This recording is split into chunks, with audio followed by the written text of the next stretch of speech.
سلام دوستان، امیدوارم که حال خوبی داشته باشین. امروز میخوام بهتون یاد بدم که چطور برای PS4 تون رمز بذارین. مثلا اگه جای رفتین یا فامیلتون نمیذارن که فامیلتون باز کنه و فامیلتون میخواد روشن کنه و بازی کنه، این رمز براتون خیلی کار برده. خب مرحله اول وارد ستینگ میشیم، قسمت لوگین ستینگ میزنین و قسمت لوگین پسورد منیجر فکر کنم، حالا کلیک میکنین و راهنماشو پایین زده که ببینید و پسورد خودتون رو امتحان بکنه. 4 رقم فقط میتونین بزنین.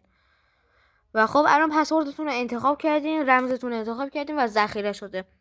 برای اینکه کامل ذخیره بشه خاموش میکنیم و یه بار دیگه پیسی که روشن کردید اینا یوزرتون رو میبینین که وقتی روی یوزر کلیک میکنین ببینید که رمز میخواد.